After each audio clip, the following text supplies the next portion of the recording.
बिस्मिल्लाहिर्रहमानिर्रहीम। अस्सलाम वालेकुम viewers, welcome to lunch time with Zahra. उम्मीद है आप सब खैरियत से होंगे। आज मैं आपके लिए अरवी के पत्तों की बहुत लजीज डिफरेंट स्टाइल में रेसिपी लेके आई हूँ कि आप मटन, बीफ, गोश्त, कोरमा, कढ़ाई सब भूल जाएंगे, इतनी लजीज और डिफरेंट है। और ये वेजिटेरियन लोग भी आराम से खा सकते हैं जो गोश्त वगैरह नहीं ज़्यादा पसंद करते। जी, मैंने 10 अदद अरबी के पत्ते लिए हैं। अब मैंने इनको अच्छी तरह से वॉश कर लिया है और इन बैक साइड से इनकी जो ये लाइंस बनी हुई हैं, ये मोटी जो हैं, उनको काट दूंगी, उनको रिमूव कर दूंगी क्योंकि ये गलने में प्रॉब्लम होती है। इनको अच्छी तरह से रिमूव कर दूंगी, मैं आपको दिखा के रिमूव करूंगी। कोशिश कीजिएगा कि ये लीफ जो है कट ना सके, फटे ना, क्योंकि फिर वो इसकी जो मसाला आप लगाएंगे बेसन का, वो इसमें फिर ख़राब होगा, सही तरह से लगेगा नहीं। इसको इस तरह से बहुत आराम से सॉफ्टली रिमूव कर लेंगे। लीफ को फोल्ड करके ज़्यादा अच्छे तरीके से ये रिमूव हो रहा है।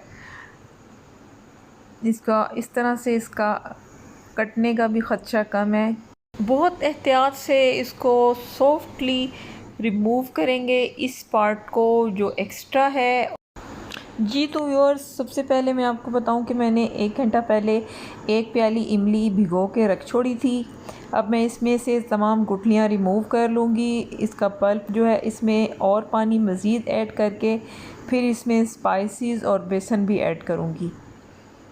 पानी की मिकदार कम है, इसमें मज़ीद थोड़ा सा पानी और ऐड करूँगी। जी तो व्यूअर्स, अब हम इसमें स्पाइसेस और बेसन ऐड करेंगे। जी व्यूअर्स, मैं यहाँ 1 टेबल स्पून जिंजर गार्लिक का पेस्ट डाल रही हूँ। जी व्यूअर्स, मैंने इसमें 2 टीस्पून चिली फ्लेक्स ऐड की हैं और इसमें 2 टीस्पून ही सॉल्ट ऐड कर रही हूँ। 1 टीस्पून इसमें धनिया पाउडर ऐड करने लगी हूँ और 1 टीस्पून इसमें मैं हल्दी पाउडर ऐड कर रही हूँ। 1 टीस्पून इसमें ज़ीरा, साबुत ज़ीरा ऐड कर रही हूँ और 1/2 टीस्पून कलवंजी और 1 ही टीस्पून इसमें मैं पिसा हुआ गरम मसाला ऐड कर रही हूँ। अब इन तमाम स्पाइसेस को हम अच्छी तरह से मिक्स कर लेंगे। व्यूअर्स, यहाँ हम स्पाइसेस को कम नहीं करेंगे क्योंकि फिर वो हमारे पत्ते जो हैं वो टेस्टी नहीं बनेंगे, क्योंकि पत्तों की लेयर्स के अंदर हमने इसे मसाला बेसन का लगाना होगा। अगर कम मसाला होगा तो वो टेस्टी डिलीशियस नहीं बनेंगे, मज़ेदार नहीं होंगे। इसलिए हमने मसाले इसी तरह से इतनी ही मिकदार में ऐड करने हैं अगर हम डिलीशियस रेसिपी लेना चाहते हैं। और इसके साथ ही मैंने 1 प्याली यानी 10 टेबल स्पून इसमें बेसन ऐड कर रही हूँ और इनको अच्छी तरह से हम मिक्स कर लेंगे। को ऐड करके इसको मिक्स करने के बाद हमने इसकी कंसिस्टेंसी को अच्छी तरह से बैलेंस करना है। कंसिस्टेंसी ऐसी होनी चाहिए कि ये पतला पतला फ़्लो में ना हो, कि हम लीफ पे जब इसको पेस्ट करें तो ये फ़्लो में ना हो, बल्कि ये पत्ते के ऊपर ठहर जाए।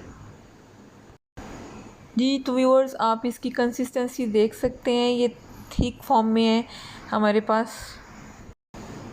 जब मैं इसको अप्लाई करके आपको लीफ पे दिखाऊंगी किस तरह से इसको लगाएंगे हम। जी तो व्यूअर्स, अब हम लीफ के ऊपर बेसन के मसाले को अप्लाई करते हैं।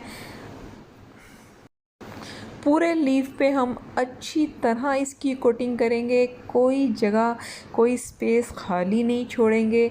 अच्छी तरह से पूरे लीफ को हम इसके साथ कवर करेंगे। जी, जब ये पूरा हम अच्छी तरह से कवर कर लेंगे तो हम इसको फ़ोल्ड करेंगे, पूरी एक तह जैसे इसकी फ़ोल्ड करेंगे और फिर इस डबल तह पे हम उसी तरह से इसके ऊपर कोटिंग करेंगे इसकी। बहुत अच्छी मसालों की, स्पाइसेस की बहुत प्यारी खुशबू आ रही है व्यूअर्स। जी तो व्यूअर्स, इसको हम मज़ीद और फ़ोल्ड कर लेंगे, छोटी फ़ोल्डिंग्स करते जाएंगे, बेसन लगाते जाएंगे।